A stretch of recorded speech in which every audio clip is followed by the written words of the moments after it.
Assalamualaikum warahmatullahi wabarakatuh.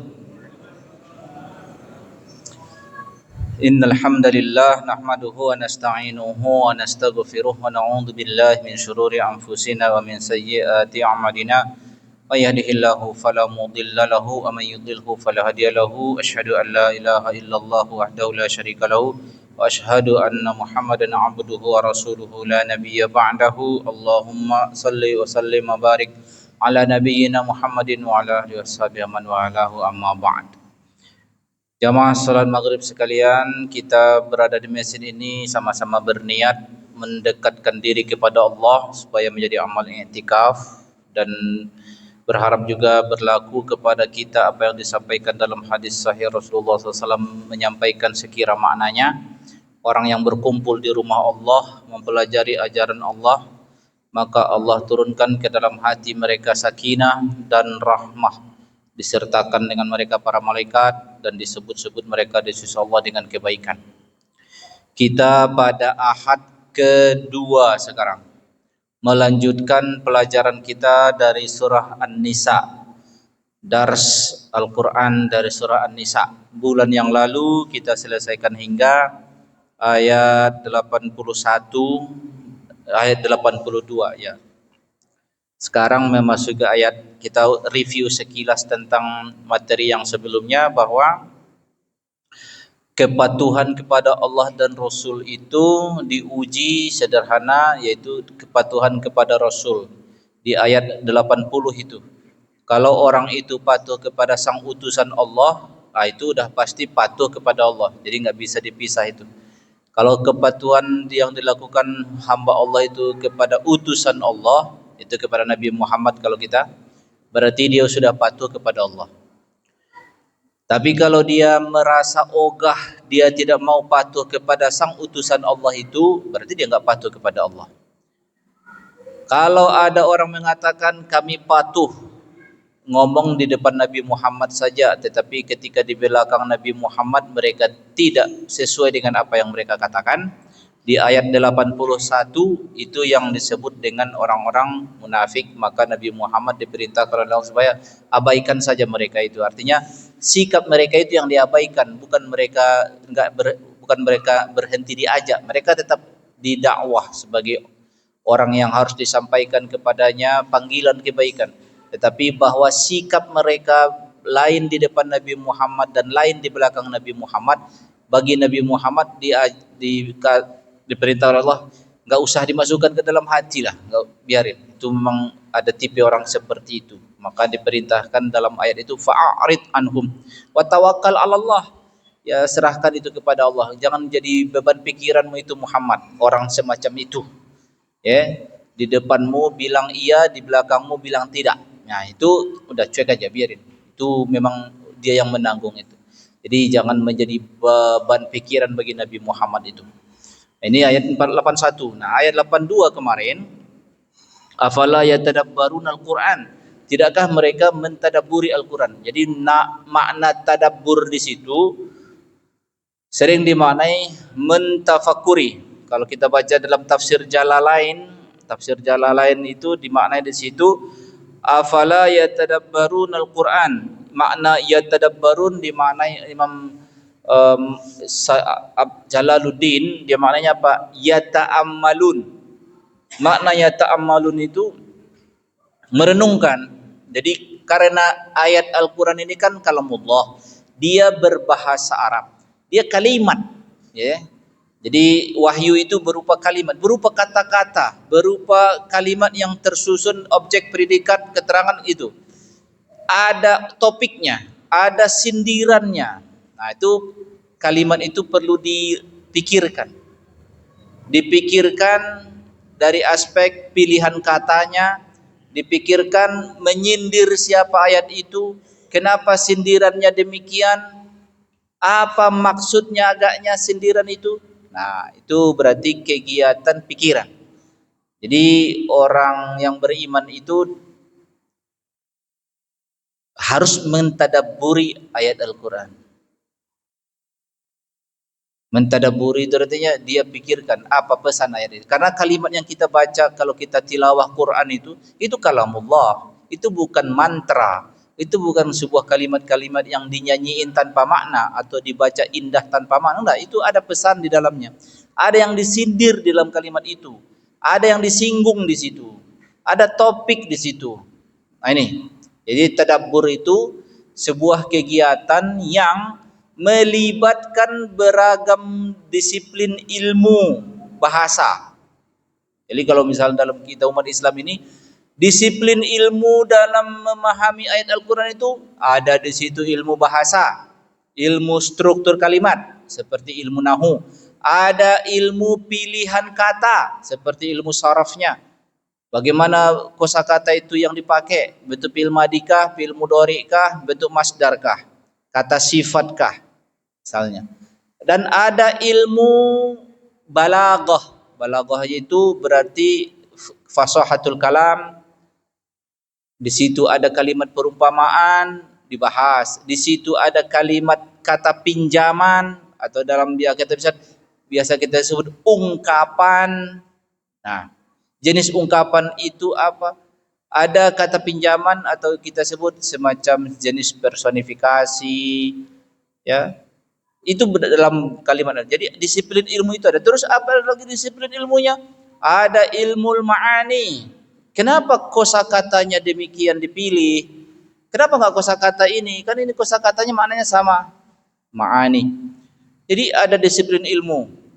Terus termasuk disiplin ilmunya terkait masalah sejarah perjalanan kehidupan Nabi Muhammad atau disebut dengan ilmu sirah nabawiyah. Dia harus tahu bagaimana kondisi masyarakat Arab di masa itu, bagaimana perspektif masyarakat mengenai sesuatu, ada dibahas dalam sirah nabawiyah, sejarah gitu.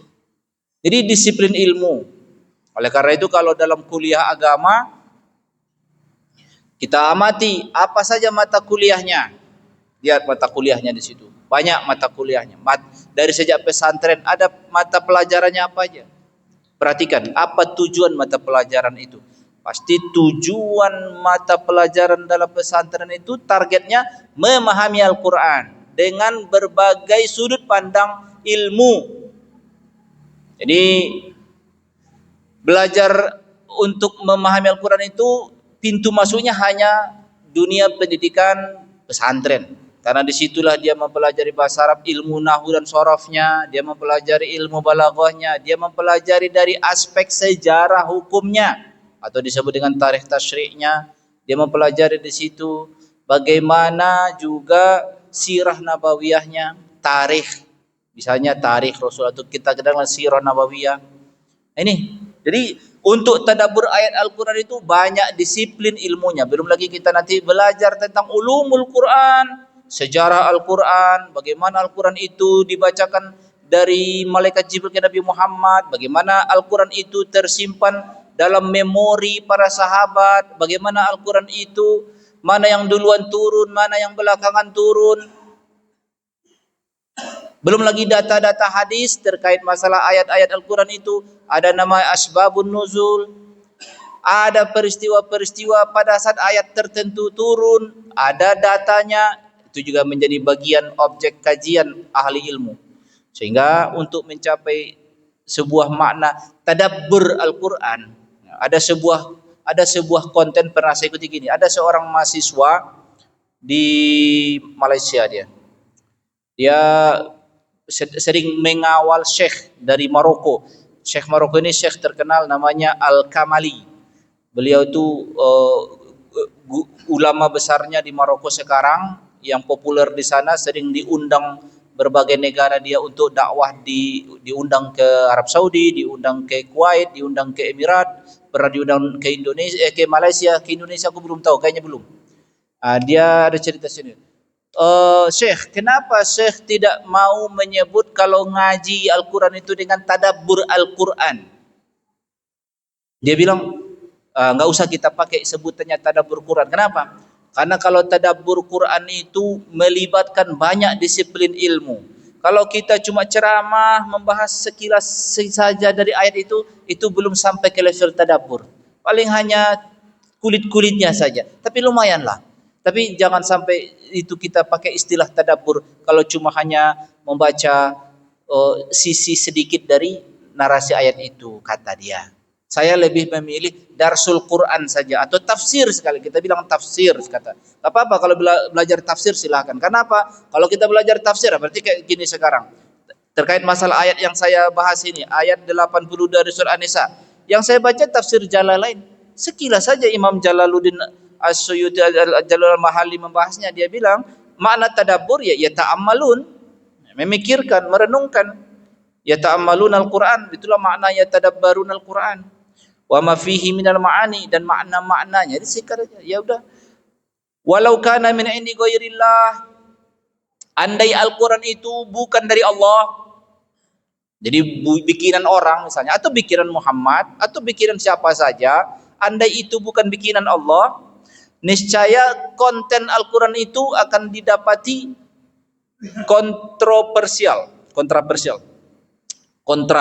kontra. Jadi ini salah satu alat ukur nih. Bagaimana seseorang diuji tafsir dia. Misalnya dia anggaplah dia udah belajar bahasa, udah belajar sejarah, lalu dia mencoba memberikan tawaran perspektif lain dari pemahaman ayat Al-Quran misalnya. Maka hasil perspektif yang dia kemukakan itu akan teruji jika dihubungkan dengan ayat-ayat yang lain. Kalau cuma satu ayat aja dicomot tanpa didampingi, diuji dengan kesetaranya dengan ayat yang lain, kesannya wah betul juga dimaksud ayat nih. Tapi tiba-tiba diuji dengan ayat yang lain kontra dia, berarti pemahamanmu itu keliru. Karena apa? Karena Al-Quran dengan segala narasinya dalam 114 surah, dari surah Al-Fatihah sampai surah Al-Nas, itu tidak mungkin ayat Al-Quran tidak ada kontroversial, tidak ada kontra narasi. Tiba dibaca ini katanya di sini begini, tapi kata sini kenapa? Nah, itu nggak mungkin. Kalau ternyata seseorang sedang menjelaskan ayat Al-Quran, tabrakan pemahaman ayat ini dengan dalam penjelasan dia, berarti penjelasan yang salah, bukan ayat Al-Quran yang salah. Itulah konsep Al-Quran. Oleh karena itu, ayat Al-Quran ini kalau hanya dicomot sendiri, contoh misalnya ada, kita ngaji tafsir. Tafsir apa? Tafsir tematik katanya. Hanya dibahas tentang ayat yang terkait masalah itu saja. Belum tentu. Cek dulu, ayat itu saling terkait pesannya. Tidak mungkin dia kontraproduktif misalnya.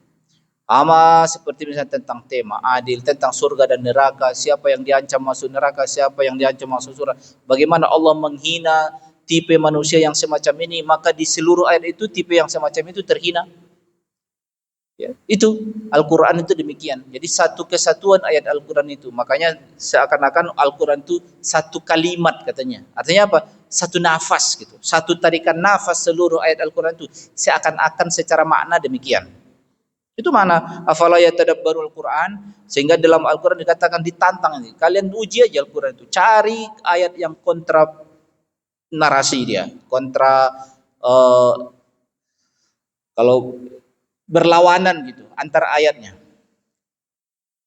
Dan Al-Quran itu tidak lepas dari tema-tema tauhid, memberitakan kisah nabi-nabi sebelumnya, memberitakan tentang umat sebelumnya, memberitakan kelakuan orang-orang yang anti tauhid, memberitakan tentang kehidupan setelah mati, dan memberitakan juga tentang pengalaman dan sikap yang harus dilakukan Nabi Muhammad menghadapi umatnya di masa beliau hidup. Al-Quran itu berkisar di situlah secara tema umumnya. Gitu. Kita baca dari Al-Fatihah sampai Al-Rabbin Nas, nggak jauh dari tema tauhid, terus kritikan terhadap kemusyrikan, kelakuan orang-orang syirik, kelakuan umat-umat sebelumnya terhadap utusan Allah, pengalaman-pengalaman para nabi sebelum Nabi Muhammad, termasuk juga pengalaman Banu Israel, yaitu umat beragama Allah juga sebelum Nabi Muhammad, termasuk juga tentang bagaimana merespon sikap orang yang tak percaya ada hidup setelah mati, dan nanti juga Al-Quran memberitakan tentang bagaimana nasib manusia setelah mati, ada yang masuk surga, ada yang masuk neraka, bagaimana penghinaan Allah terhadap orang ahli neraka, dan bagaimana pujian Allah kepada orang-orang yang saleh dan bertakwa. Berkisar begitulah ayat-ayat Al-Quran itu. Bacalah. Baca. Maka yang didapati tema-tema itulah. Al-Quran bukan kitab sains. Al-Quran bukan kitab biologi. Al-Quran bukan kitab teknologi. Dia kitab yang berbahasa Arab, yang kalimatnya tersusun sedemikian rupa, sudah jadi diwahyukan kepada Nabi Muhammad melalui malaikat Jibril. Jadi tantangan Al-Quran itu di kalimatnya, di susunannya. Jadi kalau ditanya di mana mukjizah Al-Quran, mukjizah Al-Quran itu adalah di susunan kalimatnya, pilihan kata-katanya. Inilah i'jaz Al-Quran itu. Itu dan i'jazul Quran. Di mananya? Di susunan kalimatnya. Oleh karena itu, apakah satu vocabulary Al-Quran disebut Al-Quran? Jawabannya tidak. Kalau disebutnya min katanya, itu Al-Quran bukan? Nah, karena dia belum minimal satu pesan. Tapi kalau dia sebut Yasin, itu Al-Quran itu Yasin. Karena nggak ada itu bukan kosakata soalnya.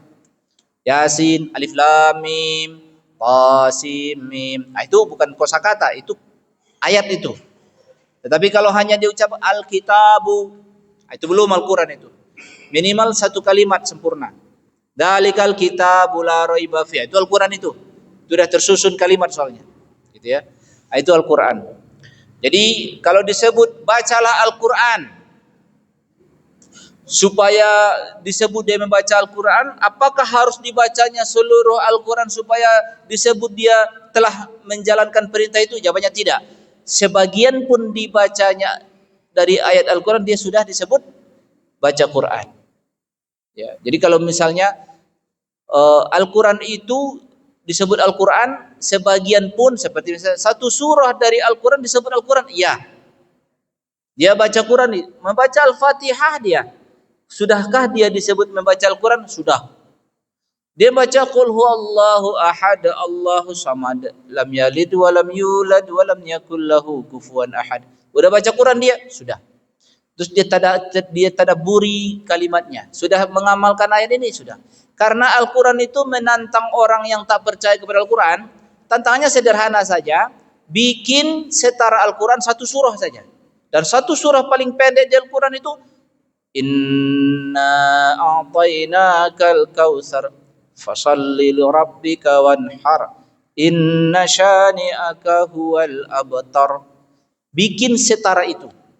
Sejak Al-Quran turun sampai sekarang, tak ada orang datang menyodorkan tantangan dia. Saya membuat satu susunan kalimat menantang narasi Al-Quran. Enggak ada. Baik orang Arab atau orang non-Arab, tak ada. Jadi itulah yang disebut dengan i'jazul Quran. I'jaz itu artinya Al-Quran berani menantang orang yang tak percaya kepada Al-Quran, yang katanya dia tuduh Al-Quran itu buatan manusia. Maka kalau bisa dibikin manusia, berarti kamu yang menuduh bisa membuat yang setara dengannya. Buktikan. Itulah tantangan Al-Quran. Terbuka sampai hari kiamat. Terbuka sampai hari kiamat. Biar bahasa Arab tentunya, karena Al-Quran bahasa Arab ya. Itu narasi ayat ya, afala yatadabbarunal Quran. Jadi kalau seandainya Al-Quran itu datang dari selain Allah, artinya buatan selain Allah, berarti buatan makhluk, maka akan terdapat kontradiksi dia. Di kontradiksi itu artinya bertabrakan pesan ayat yang di sini dengan ayat yang di sana. Ini. Maka dari pemahaman ayat ini termasuk juga menguji tafsir seseorang. Yang menguji tafsir seseorang itu, misalnya kita baca tafsir, banyak buku tafsir. Lalu ada perbedaan-perbedaan antar tafsir. Lalu bagaimana kita memilihnya? Ya udah, mana yang terdapat kontradiksi antar tafsir, itu bukan ayat ya, tafsirnya yang kontradiksi.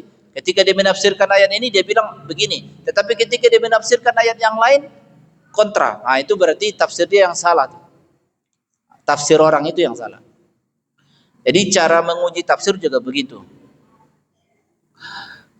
Maka ulama-ulama yang mu'tamad dalam tafsirnya sampai dipelajari oleh umat manusia sepanjang umur ajaran ini, seperti tafsir Jalalain misalnya, Itu benar-benar sudah teruji sepanjang masa. Paling tidak Jalaluddin Al-Mahalin Sayuti itu hidup di abad ke-5 atau ke-6 Hijri, sampai sekarang sudah 1400 tahun, 1400-an Hijri, hampir sudah 500 tahun lebih, berarti kan masih dipakai oleh kaum muslimin. Karena apa? Ya, berarti penjelasan-penjelasan dia dalam tafsir itu senyawa semua, tak ada kontradiksi dia.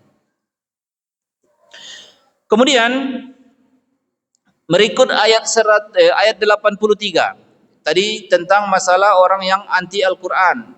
Kau jangan buru. Jadi bahasanya, tidakkah mereka yang tak percaya Al-Quran itu mentadabburi Al-Quran? Seakan-akan ayat Al-Quran itu bilang begini, kalian nggak usah buru-buru nggak percaya Al-Quran, uji dulu gitu. Jadi jangan emosi kalian saja yang kalian kedepankan. Kalau kalian merasa nggak baik, uji dulu, itu fair gitu, itu enak. Ya, jangan hanya gara-gara a priori, pokoknya aku nggak percaya aja. Itu nggak benar kayak gitu. Kalau mengatakan nggak percaya, uji, buktikan gitu. Nah, Al-Quran juga siap diuji seperti itu. Jadi kalau misalnya pokoknya aku nggak percaya aja, ya itu bukan itu karena kau nggak menguji, uji dulu gitu. Coba uji dulu. Tapi orang Islam juga nggak banyak menguji, Ustaz. Orang Islam itu udah percaya dia. Ya, dia baca Quran tak ngerti pun dapat pahala dia, ya kan? Walaupun itu bukan ideal gitu kan, tapi adalah harganya gitu. Baca Quran tapi nggak paham, Ustaz, gimana? Ada pahalanya.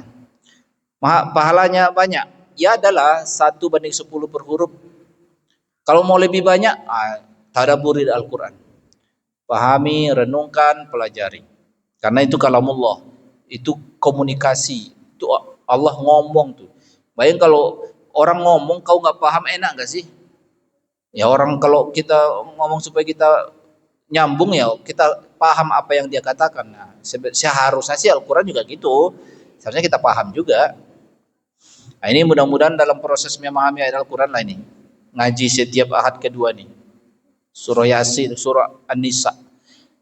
Ya, entah sampai tamat, nanti sampai berapa lama terserah lah. Pokoknya belajar aja dulu.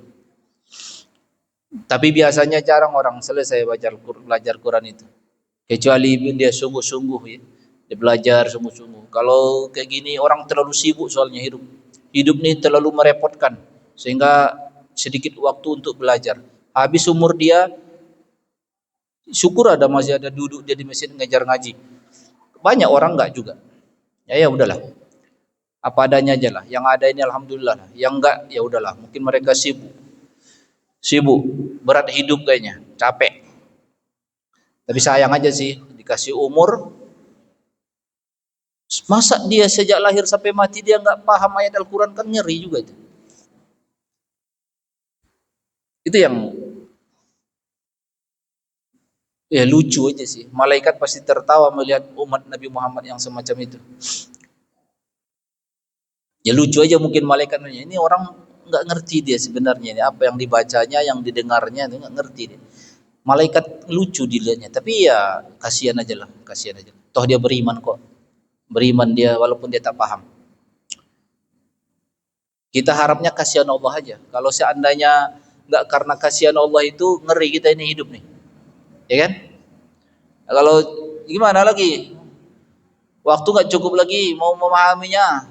Dulu sejarah pendidikan awak, pesantren, orang pesantren juga kadang nggak paham, cuman lah itu. Ya udah, paling tidak ada niat lah, ada usaha deh. Sempatkan duduk sedikit, barang sebentar menyimak pesan-pesan Al-Quran itu, supaya nggak tercela betul hidup kita nih. Habis umur tak memahami ayat Al-Quran.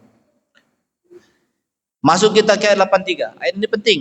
Ini terkait masalah penyebaran informasi, atau misalnya kalau zaman sekarang ya dunia media berita, media menebar informasi, ada adab-adabnya. Ayat 83 dari surah An-Nisa ini panduannya. Wa idza ja'ahum amrum minal amni awil khaufi ada'u bih walau radduhu ila rasuli wa ila ulil amri minhum la'alimahu alladhina yastanbitunahu minhum walaula fadlullahi alaikum wa rahmatuhu lattaba'tumus syaitana illa qalila. Ayat 83 ini dalam Tafsir Jalalain ini saya bacakan.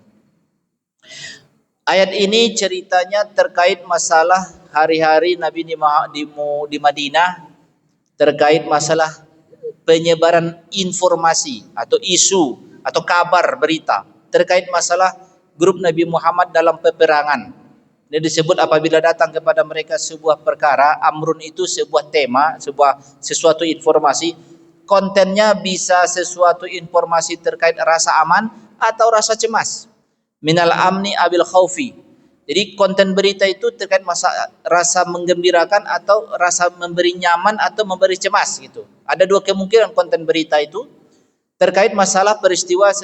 Ayat ini turun pada saat peristiwa perang. Nabi Muhammad SAW itu setelah di Madinah itu tercatat ratusan kali perang umat Nabi Muhammad itu. Jadi bayangan, padahal Nabi Muhammad dari sejak hijrah sampai wafat cuma 10 tahun lah kalau kita genapin. Kalau sempat hitungannya pengiriman kegiatan perangnya itu bisa ratusan kali, sama Rasul saja 80 kali, belum lagi yang lain. Berarti sebulan bisa berapa kali? Setahun itu potong 4 bulan karena 4 bulan bulan haram. Berarti tersisa cuma, kalau bulan haram gak ada perang. Berarti dari 12 bulan dalam setahun ada 8 bulan. Kalau seandainya 80 yang sama Nabi, belum lagi yang Nabi gak ikut, sahabat aja. 80 aja, berarti 80 dalam 8 bulan, berarti kan dalam 10 tahun itu bisa 10 kali dalam setahun. Nyaris dalam setiap bulan ada sekali. Kecuali bulan haram. Jadi perang mulu. Tapi jangan bayangin perangnya seperti di Gaza, enggak gitulah. Perangnya itu misalnya berangkat dari Madinah, berapa orang? Sekian ratus orang, sekian puluh orang. Udah, peristiwa berangkatnya udah disebut perang. Apakah nanti di sana terjadi kontak senjata atau tidak? Itu enggak urusan. Seringnya sih tidak. Seringnya tidak, tapi peristiwa itu sudah disebut ghazwah. Sudah disebut ghazwah. Jadi ketika misalnya bagaimana nih Nabi Muhammad nasibnya di sana? Nah, di Madinah itu pasti dua kemungkinan berita. Misi tercapai, menyenangkan. Ada yang tewas, mencemaskan. Ini info-info semacam ini ternyata ada aturannya. Tidak boleh buru-buru disebarkan. Baik dia info yang memberi ketentraman atau info mencemaskan. Karena misalnya begini, jangan misalnya baru kau nguping sedikit, belum lengkap informasi itu kau dapat, kau buru-buru ke kota, woi Muhammad menang, aman semua. Tiba-tiba datang kenyataan berita, ada sahabat kita yang mati ternyata. Nah, berbeda tuh. Menghindari itulah ayat ini mengatakan, walau raddu nih. Ternyata orang yang buru-buru menebar informasi itu tuh nggak bagus. Ayat ini mencelanya. Lalu siapa yang sebaiknya yang berotoritas menyiarkan berita itu? Walau radduhu ila rasuli wa ila ulil amri minhum. Ternyata kalau dari ini, karena Rasul waktu itu masih lapor ke Nabi dulu, biar Nabi yang menyaring informasinya nih. Apa yang layak disampaikan, apa yang tidak layak disampaikan. Jadi kalau kita baca ayat ini dengan kelakuan masyarakat sekarang dengan medsosnya, sebentar share, sebentar share. Itu bahaya ternyata. Itu nggak bagus ternyata. Itu nggak bagus. Benar-benar nggak bagus. Karena apa? Sering sekali informasi itu belum lengkap. Lalu yang beredar bukan faktanya, opininya. Tafsirnya. Jadi si penyebar share ini dibumbuinya pula lagi dengan kata-kata.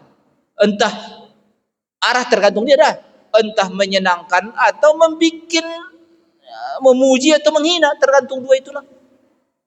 Ini kelakuan orang bermedia sosial sekarang.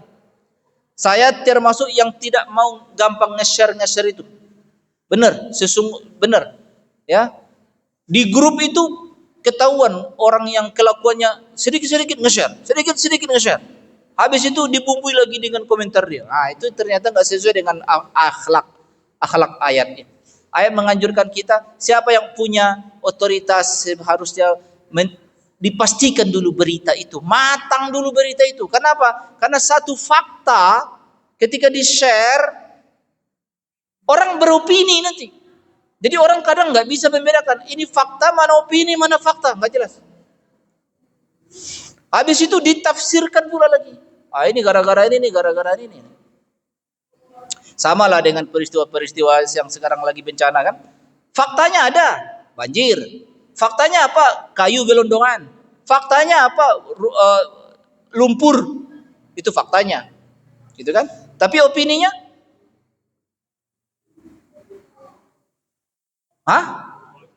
Enggak. Cuaca itu fakta. Cuaca bahwa debit air yang tinggi itu fakta itu. Opininya apa?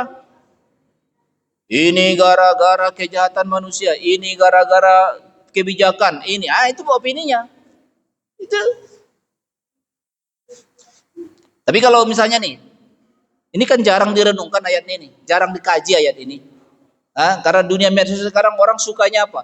Orang sukanya kadang kecenderungan menerima berita itu. Kalau dia senang, dia share. Kalau dia nggak senang, simpannya. Jadi itulah yang bersikap tidak adil sejak dalam pikiran. Gampang dia nge-share hanya asal dia senang aja. Pokoknya atau misalnya kalau dia lagi sedang ada musuhnya, atau ada orang yang dia benci. Pokoknya kalau yang merugikan orang yang dia benci, di-share-nya. Kalau atau ada yang dia suka, yang dia favorit. Kalau menguntungkan orang yang dia favorit, di-share-nya. Udah. Jadi orang kecenderungannya sekarang memilah berita itu jurinya bukan akal sehat dia, tapi like or dislike, suka atau tak suka. Inilah yang dihindari dalam ayat ini. Kenapa? Karena bisa mengacaukan opini publik. Apa akibatnya kalau opini publik itu kacau? Hilang rasa kepercayaan. Ini penyakit dunia kita bermasalah itu, kalau hilang kepercayaan itu bencana. Bala umum itu. Makanya salah satu yang paling berbahaya dalam kita bernegara, apabila rasa kepercayaan kepada pemerintah hilang. Hancurlah kita itu. Selesai, nggak ada guna negara lagi. Kacau kita. Oleh karena itu, ayat ini sebenarnya ada pihak, berarti ayat ini memberikan apa? Ada pihak otoritas yang memilah-milah berita. Di sini disebut Nabi Muhammad, Rasul di zaman Nabi hidup. Au ila ulil amri minhum, atau orang yang ahli terkait topik itu. Ahli terkait topik. Kalau tema perang ya silahkan kepada yang mengerti tentang perang. Kalau tentang kebencanaan silahkan kepada orang kebencanaan. Jangan semua berkomentar yang dia kadang tidak ada ilmu di situ. Ada juga teguran ayat Al-Qur'an, wala taqfu ma laisa laka bi ilmun. Jangan asal komentar sementara kau tak punya wawasan di situ. Ini teguran ini. Kalau pas nyampe bahasan ayat ini, inilah kenyataan buruk zaman sekarang dengan bebasnya setiap orang jadi jurnalis. Setiap orang jadi jurnalis, membuat berita dia sendiri lewat fakta. Kalau sempat dia dengan sengaja menggiring opini, entah untuk menyenangkan atau membenci, lewat sebuah fakta, tapi dengan narasi dia sengaja digiringnya, berbohong dia. Dia berbohong dia. Dia berkhianat dengan fakta. Inilah salah satu kode etik jurnalistik. Jadi jujur atau bohong itu nggak selalu karena misalnya kata-katanya nggak bisa disalahkan, tetapi ketika ada maksud penggiringan untuk selain konteksnya, maka dia bohong juga disebut. Wah, itu berarti dosa wartawan di sini, hati-hati. Dosa wartawan, dosa jurnalis, menyesatkan opini publik, dosa besar itu. Hati-hati di situ. Jadi tanggung jawab profesi ini jangan main kira-kira kalau karena kamu bisa menulis, kamu bisa menyusun seberita, lalu kamu bisa menggiring opini publik entah membenci atau memuji. Tanggung jawablah, itu amanah. Gitu kan? Jadi betapa banyak orang ini sesat persepsinya gara-gara penggiringan sengaja narasi, entah dia YouTube dengan video yang ditambah narasinya, gitu. Itu bahaya. Kemarin juga ada sebelum ini terkait masalah apa? Pesantren, kiai, adab-adab santri kepada kiai, ada narasi, konten konten kreator di televisi pula lagi. Narasinya nyelekit gitu. Sengaja pula gitu. Itu ribut kan, bikin kacau tuh. Sengaja menggiring opini, entah karena dia suka sama pesantren atau anti sama pesantren. Itu. Ini kerjaan orang-orang penyiar berita ini. Hati-hati dosanya. Makanya nge-share, ya, berkomentar. Sekarang manusia tanpa ilmu berkomentar tuh suka. Coba lihat komentar-komentar orang dalam topik-topik tertentu. Entah tema politik, entah yang paling seru tema politik, atau dalam dunia keartisan, apa istilahnya, selebritis. Komentar, wah, orang asal komentar kayak bukan orang yang berkomentar tuh kadang. Hati-hati. Ada dosanya itu, ada datanya tercatat di malaikat itu. Ada pertanggungjawabannya nanti itu. Ya, jangan asik-asik aja. Jangan asik-asik aja, ingat ayat ini.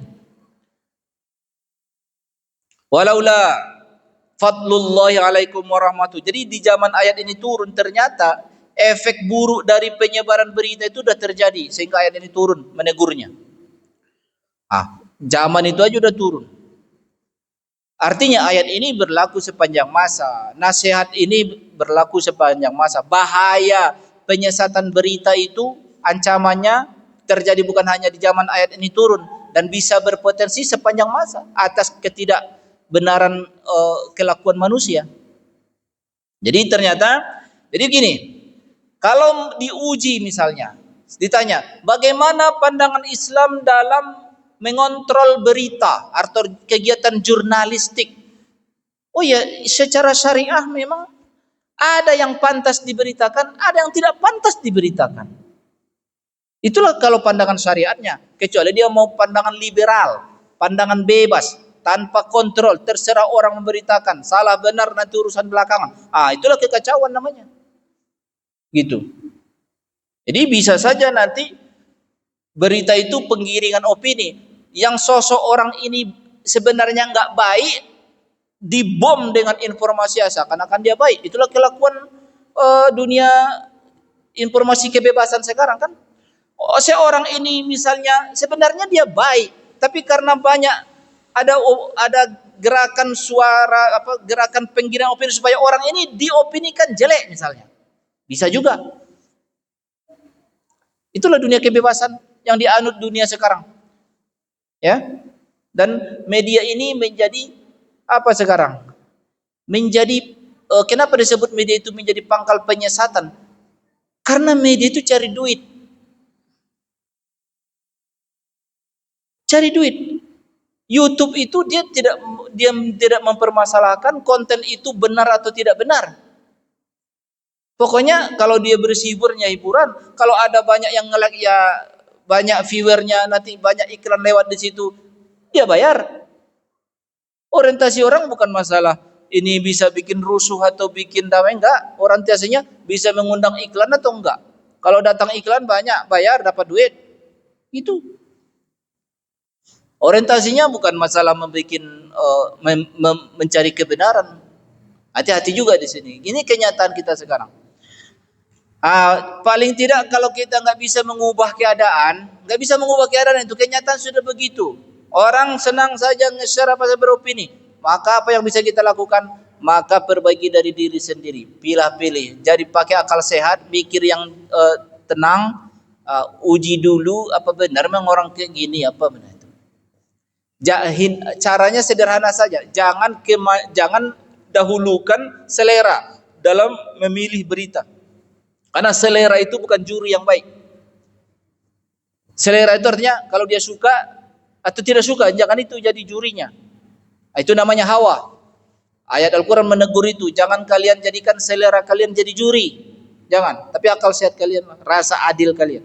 Nah ini bencana umat belakangan ini itulah adanya, yaitu potensi di mana kerusakan masyarakat gara-gara orang buru-buru menebar berita. Buru-buru menebar berita. Jadi belum matang lagi opini. Karena kalau orang dapat berita, orang berimajinasi, membayangkan gitu. Nah, disitulah pentingnya kalau ada dalam sebuah negara itu juru bicara. Udah bagus itu. Kenapa? Karena supaya jangan semua berbicara. Biar dia ahli yang bicara. Kalau dari istana presiden ada juru bicara presiden. Kalau dari kementerian ada juru. Kalau dari partai ini juru bicaranya. Kalau dalam dunia kesehatan waktu kita kemarin dalam pandemi gitu kan, ini juru bicaranya. Satu saja. Dia menjelaskan. Gitu kan. Ada juru bicara saja masih dibelok-belokkan opini. Gitu kan? Jadi yang membuat sesat itu opininya. Kalau fakta nggak mungkin kita bantah. Kalau ada orang menyebarkan sebuah berita tidak benar faktanya, contoh yang kelakuan yang banyak sekarang hoax. Hoax itu dicomotnya video, dikasihnya narasi, kejadian di sini. Padahal bukan di situ. Nah, itu banyak kemakan orang juga. Sekarang celakanya lagi ada AI. Orang yang lemah pikir nggak bisa dia bedain AI atau bukan. Dikiranya udah, kejadian ini ada videonya. Ada videonya katanya. Dikiranya sekarang setiap video itu udah fakta. Oh, enggak semua video sekarang jadi fakta loh. Banyak video itu katanya opini, bukan fakta. Dicomotnya video dari sini, dikasihnya narasi. Dikasihnya cuma ini, saya narasi. Entah video itu di tempat kejadian itu bukan narasinya dia. Nah, kalau orangnya bodoh, asal ini saja, asal seru aja. Pokoknya seru nih, share. Seru nih, share. Wah. Nah, ini kelakuan orang yang kayak gitu, ingatnya ayat ini lah. Ya, ditegur deh. Belakangan nanti udah di-share banyak, tiba-tiba ada.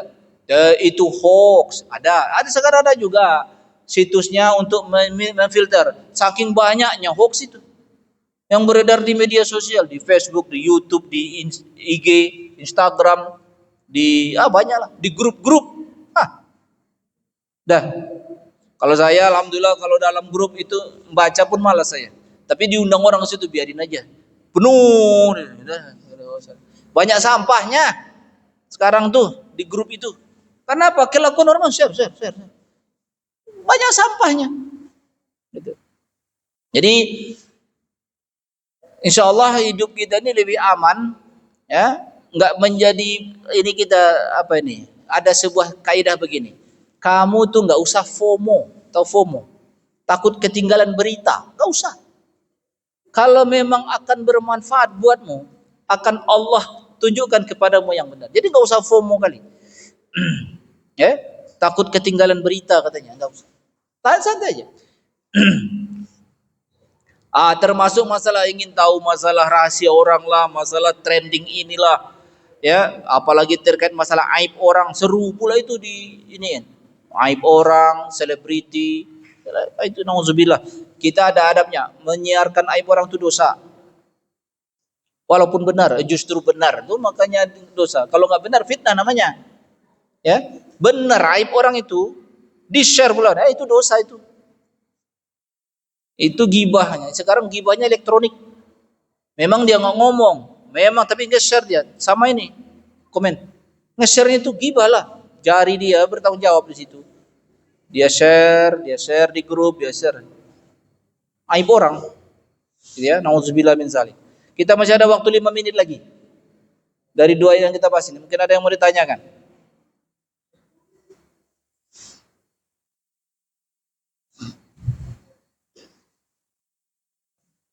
Nggak ada. Kalau nggak ada ayat satu lagi nih. Masih dapat kita penjelasan. Ya, ayat ini perintah kepada Nabi Muhammad. Faqatil fi sabilillahi la tukallafu illa nafsak wa haridil mu'minin. Asallahu an yakuffa basal ladina kafaru. Wallahu asyaddu basa wa asyaddu tankila.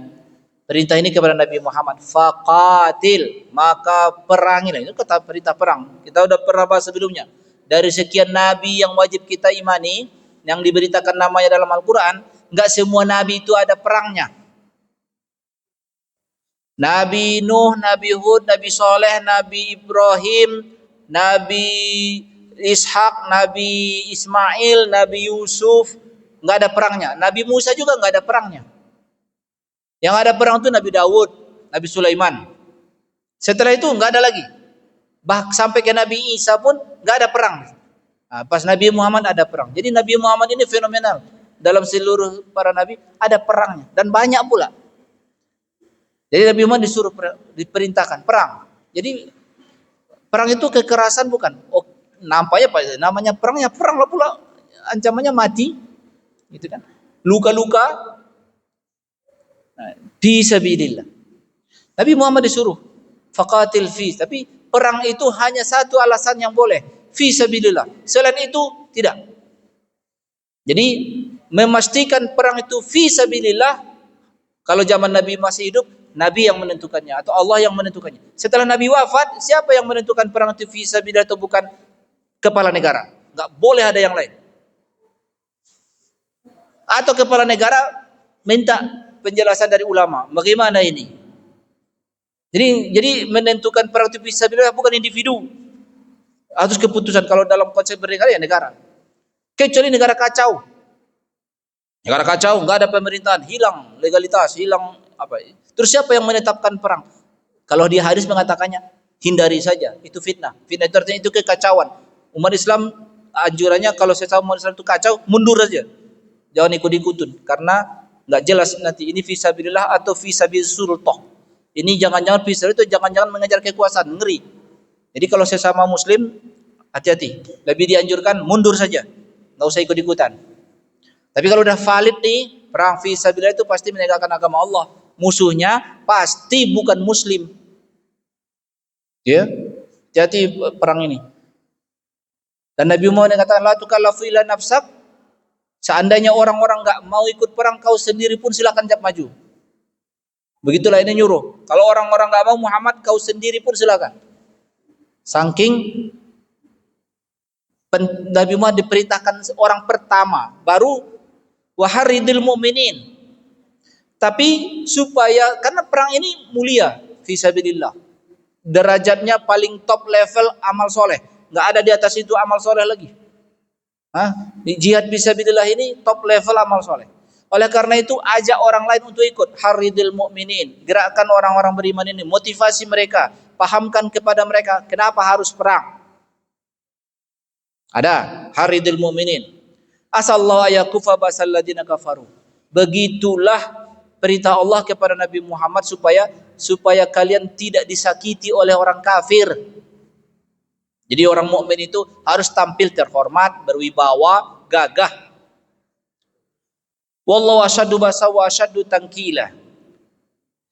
Faqala Rasulullah SAW dikatakan begini, dalam ayat hadis dikatakan begini. Tafsir Jalalain dikatakan faqala Rasulullah SAW, walladzi nafsi biadi la akhrujanna walau wahdi, demi Allah yang jiwaku ada di genggamannya, aku akan keluar sendirian pun, ya. Tetapi kenyataannya enggak. Ternyata ada 70 orang, ya Rasul kami ikut, ya Rasul kami ikut. Nah, itu peristiwa itu disebut pada peristiwa Badar Sugro.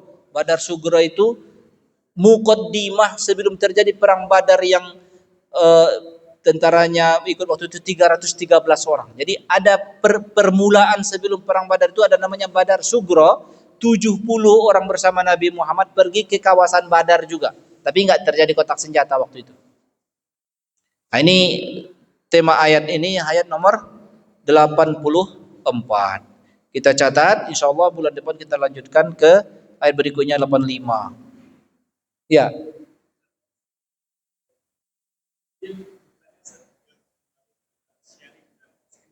Ya.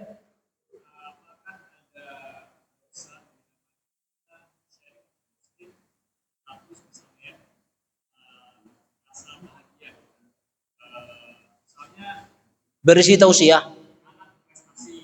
Oh.